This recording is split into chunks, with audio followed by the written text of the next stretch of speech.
Sarajevska vijećnica je zgrada u Sarajevu, nedaleko od Baščaršije na Muslaj Pašinome danu i predstavlja jedan od najljepših objekata iz austro-ugarskog perioda koji je građen u pseudo-maurskom stilu.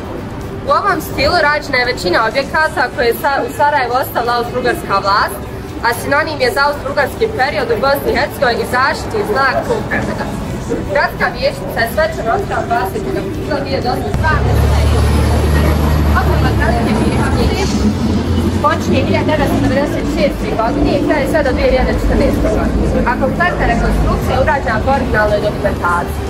Vijećnica je svečano otvorena 9. maja 2014. godine na Dan Evrope i Dan pobjede. Hvala. Nema na čemu.